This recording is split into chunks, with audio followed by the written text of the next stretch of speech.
Welcome to the Department of Correction. I'd like to take a moment to share several videos which will help you better understand our operations, programs, and services.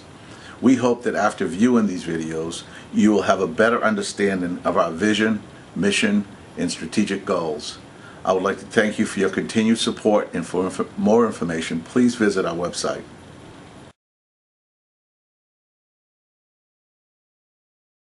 I'm here now with Jaylene Hopkins. She's the Deputy Director of Program Services for the Massachusetts Department of Correction. We're going to speak a little bit about the reentry process, what that looks like, and what the Program Services Division does. Morning, Jaylene. Good morning.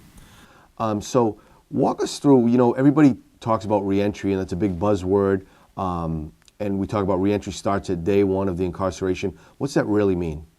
When an offender first enters the system, they're administered a risk assessment. From that point, if they score moderate to high, they're then given a needs assessment. That needs assessment determines their programming throughout their incarceration.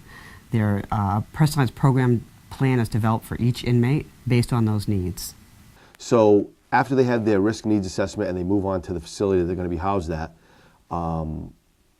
they have a program that's sort of set in place for them? Sure. For inmates who score moderate to high in a particular need area, say anger management, for example, they'll be recommended or referred to programming to address that need. And that plan follows them throughout their incarceration until they have addressed all of their need areas. So you use the example of anger management as one of the programs. Are there any other type of programs that maybe people wouldn't think of that we generally give to a large majority of the inmates? Sure. We offer a residential substance abuse program called the Correctional Recovery Academy. We offer substance abuse education, co-occurring disorders, which addresses both substance abuse and mental health issues, criminal thinking, violence reduction. So a large majority of the inmates are substance abusers that come into the system?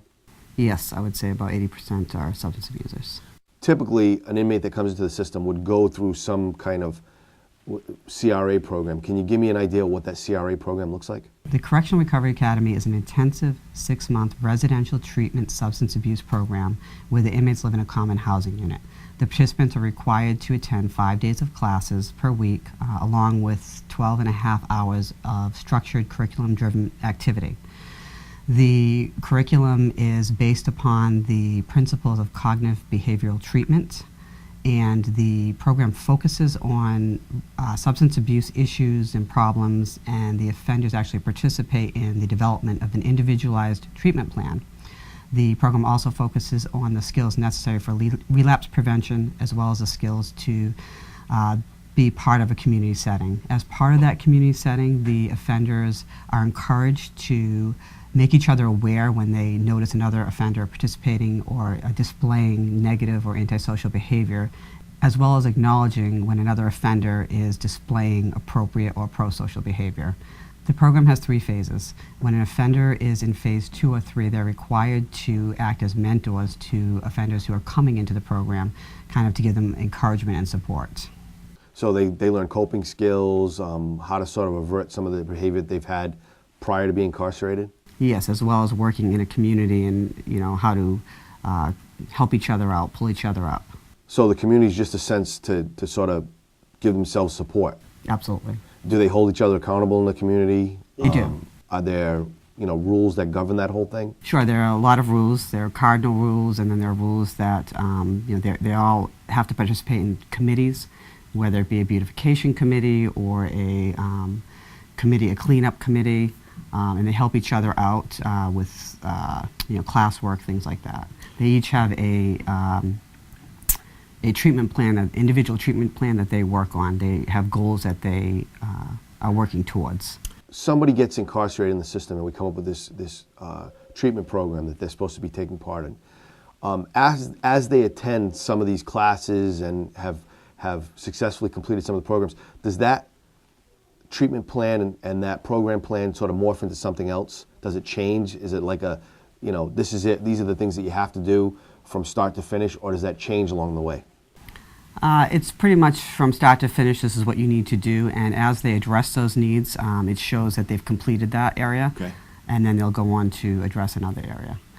There's also a low-risk alternative track of programming available for supplemental programming, or maybe if they're at a facility that doesn't address that need area, that doesn't have a program to address it, then they can participate. Say they didn't have the Correctional Recovery Academy at the facility the inmate was at who has a substance abuse need, they would be referred to an AA or a substance abuse education class. So something similar to what they really fits their needs. Exactly. Okay. So if somebody comes into the system and they're a high-risk person, they have the typical track of programming that they would attend, and that's sort of facilitated by, you know, vendors and staff that work there every day. If somebody comes in low risk, you know, how does that work for them? An offender who comes in and scores low on their risk assessment is then referred to a low-risk alternative track of programming, and that program is generally facilitated by volunteers. Volunteers are essential to our reentry continuum. They offer programming everywhere from faith-based programming to cognitive skills to money management. So those offenders who do score low are given the opportunity to participate in programming. Is there a large track of program that's available for them that's volunteers led? Absolutely. I mean, there's 1,500 volunteers. As I said, they participate, they facilitate everything from faith-based, cognitive skills, money management, Toastmasters, which is teaches them how to speak correctly. You hear a lot about good time, and inmates are offered good time, which is essentially time off their sentence, for programming that they're involved in. Does any of the volunteer program make them eligible for good time? There are some volunteer programs that are eligible. It's basically determined by the program, the content, the curriculum, things like that will determine if it's going to allow or award earned good time. So there is a benefit for inmates to attend programming, whether it's staff-driven or volunteer-driven? Yes. So Jaylene, we talked about the treatment program. Is there any kind of specialized treatment for any particular segment of the population that we have as inmates? Offenders who are identified as sex offenders are recommended to sex offender treatment programming. We do offer a assessment and treatment introduction at MCI Norfolk, NCCI Gardner, and Old Colony Correctional Center. From there, the offender would go to the Massachusetts Treatment Center, where they would participate in a assessment and treatment preparation phase, and that phase determines which track of programming, whether they need residential or non-residential. And then they would participate in whichever track they were referred to. So we've talked about the programming, and we've talked about when they first come in, they have a risk needs assessment, and it follows them through their incarceration. Let's talk about somebody that's getting prepared to be released and their discharge plan. What's that process look like? Okay, so offenders who, essentially when they first come into the department, we start the discharge process no matter how long their sentence is. We encourage them to get their birth certificate. We encourage them to get their Social Security card, things like that, so that when they do get closer to release, they are prepared. At 6 months to release, a list is generated and a meeting is held for each inmate who is within 6 months to determine their needs, whether it be housing, substance abuse, mental health. So we have a whole group of people who get together and will discuss the inmates' needs. We also have housing search specialists who work with those offenders who are at risk for homelessness, trying to find placement for them prior to their release. About 90% of our offenders leave with a Mass Health card. If somebody doesn't have somewhere to go, you know, a friend or a family member, or maybe it's an inappropriate placement for somebody so they can't go back to someone's home that they know, what types of places are they sort of set up with to go? Depending on what the offender's needs are, if the offender some may need a halfway house, some may need a more secure treatment center. So the housing search specialist will work with that offender, will work with programs. We have a what's called HRSA. It's a housing resource search application where the housing search specialist can go right in and find a home, whether it be a sober home, treatment facility.